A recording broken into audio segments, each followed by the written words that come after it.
SM college मैदान में अंतर महाविद्यालय खो खो प्रतियोगिता का हुआ आयोजन। 4 कॉलेजों के छात्रों के बीच हुआ महामुकाबला।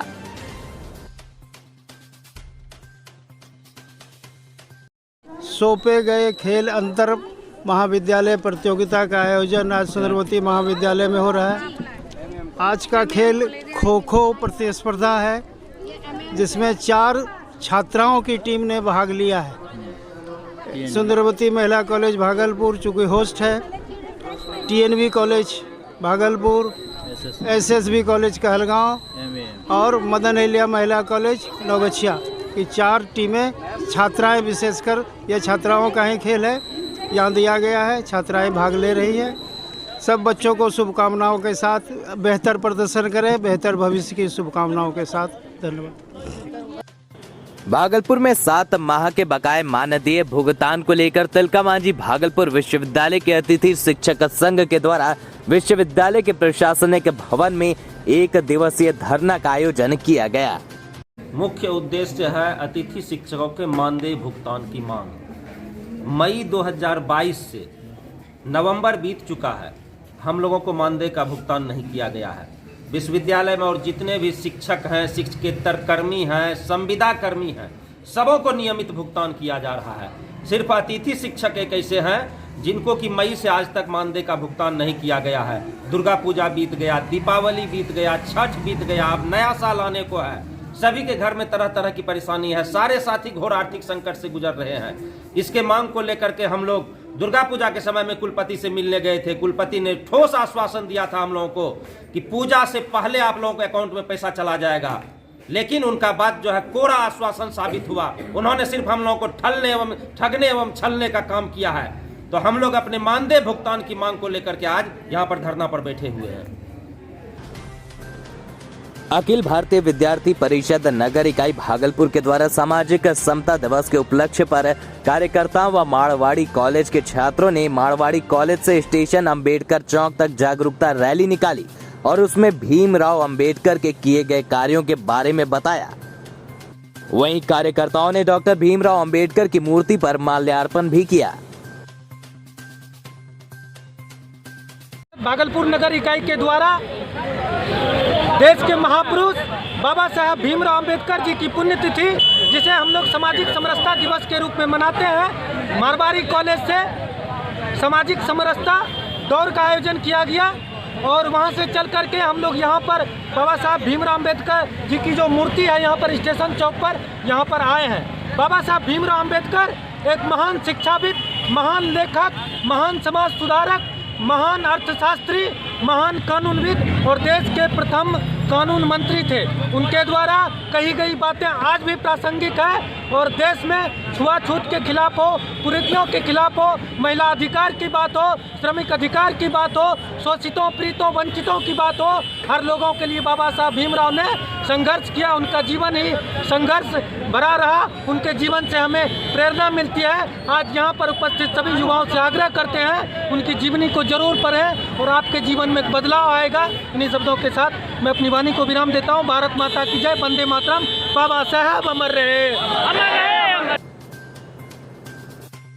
भागलपुर के सत्यम मिश्रा ने 1 साल में 2 बड़ी अंतर्राष्ट्रीय उपलब्धियां हासिल की है। जहां पिछले वर्ष सत्यम मिश्रा को ग्लोबल टीचर्स प्राइज से नवाजा गया था, वहीं अब उन्हें अंतर्राष्ट्रीय फुल ब्राइट स्कॉलरशिप 2022 मिला है।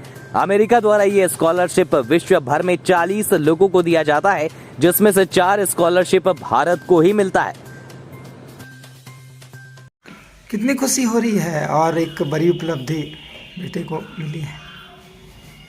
ये तो बहुत ही स्वाभाविक बात है कि जब आप किसी का भी बेटा अपने क्षेत्र में अच्छा करता है तो उसके पिता को तो सबसे ज़्यादा खुशी होगी। ऐसा कहा भी जाता है कि किसी भी पिता को सबसे ज़्यादा खुशी उस समय मिलती है जब उसका बेटा उससे आगे निकलता है। तो अभी तो 1 साल के अंदर इसको 2 अंतर्राष्ट्रीय उपलब्धि इसकी हासिल हुई है, तो बहुत ही प्रशंसनीय बात है और इसका सारा श्रेय उसे खुद का मेहनत को जाता है। उसने जो मेहनत की थी कि गोल्डन टीचर अवार्ड में, उससे कम इसमें नहीं किया था। और जैसा कि आप सभी जानते हैं कि पूरे विश्व में हर वर्ष 400 को दिया जाता और 40 को दिया जाता और हिंदुस्तान से केवल 4 को। और ये उपलब्धि इसलिए कि हमने इसको देखा है कि अंबेडकर भवन में बाबा साहेब डॉक्टर भीमराव अंबेडकर की मनाई गई पुण्यतिथि। जिलाधिकारी व कई पदाधिकारियों ने अंबेडकर की प्रतिमा पर किए माल्यार्पण। बाबा साहब अम्बेडकर की भूमिका जो रही है संविधान निर्माण से लेकर के राष्ट्र निर्माण तक, वो किसी से छुपी हुई नहीं है। और इन तिथियों में हम लोग जो है उनको नमन करते हैं, उनको धन्यवाद देते हैं। आज जो भारत में इतना लोकतंत्र जीवंत है और जो संविधान हम लोगों को, हर एक व्यक्ति को एक समान अधिकार देता है, तो उसका सारा श्रेय जो है वो, या सबसे ज़्यादा श्रेय आप कह लीजिए, वो बाबा साहब अम्बेडकर को जाता है। तो आज की तिथि पर मैं उनको नमन करता हूं और यही हम लोगों की उम्मीद है कि उनके बताए हुए रास्ते पर हम लोग आगे बढ़ें, देश आगे बढ़े और सब लोग जो है अच्छे से इस लोकतंत्र में अपनी भूमिका अदा कर सके। तो पुनः मैं आज उनको श्रद्धासुमन अर्पित करता हूँ। ज्यादा से ज्यादा लोगों को बैंक से जोड़ने के लिए भागलपुर के तिलका मांझी चौक के समीप बैंक ऑफ महाराष्ट्र के दूसरी शाखा का विधिवत उद्घाटन किया गया। जी सर, हाँ सर, ये हमारी भागलपुर की दूसरी शाखा, हम आज बैंक ऑफ महाराष्ट्र की दूसरी शाखा भागलपुर में खोजें और पटना अंचल की 54वीं शाखा है सर। और जैसा कि आप जानते हैं कि bank of Maharashtra public sector bank की अग्रणी बैंक है और हमारा यही प्रयास है कि हर जगह, हर गांव, डिस्ट्रिक्ट में हमारे ब्रांचेज हो। उसी क्रम में ये ब्रांच का ओपनिंग हुआ है जो भागलपुर की दूसरी है। जो मेन उद्देश्य है हमारा कि ज़्यादा से ज़्यादा लोगों तक हम अपनी सर्विसेज को पहुंचा सकें। Bank of Maharashtra continuous basis पे हर क्षेत्र में अच्छा कर रही है और हम चाहते हैं कि हर अनकवर्ड एरिया जहाँ पे हमारी ब्रांचेज नहीं है और जहाँ बड़े सेंटर है, जैसे भागलपुर बड़े सेंटर है, वहाँ पूरा एरिया को कवर करने के लिए ज़्यादा से ज़्यादा ब्रांचेज हो। इसी क्रम में ब्रांच का उद्घाटन हुआ है। यहाँ पे सर और बहुत सारे बैंक हैं जी। उसके बनस्पति यहाँ पे भागलपुर समाहरणालय स्थित समीक्षा भवन में जिलाधिकारी सुब्रत सेन की अध्यक्षता में बिहार सरकार की योजना जल जीवन हरियाली को लेकर समीक्षा बैठक की गई, जिसमें डीडीसी, सदर अनुमंडल पदाधिकारी और जल जीवन हरियाली से जुड़े अधिकारी मौजूद थे।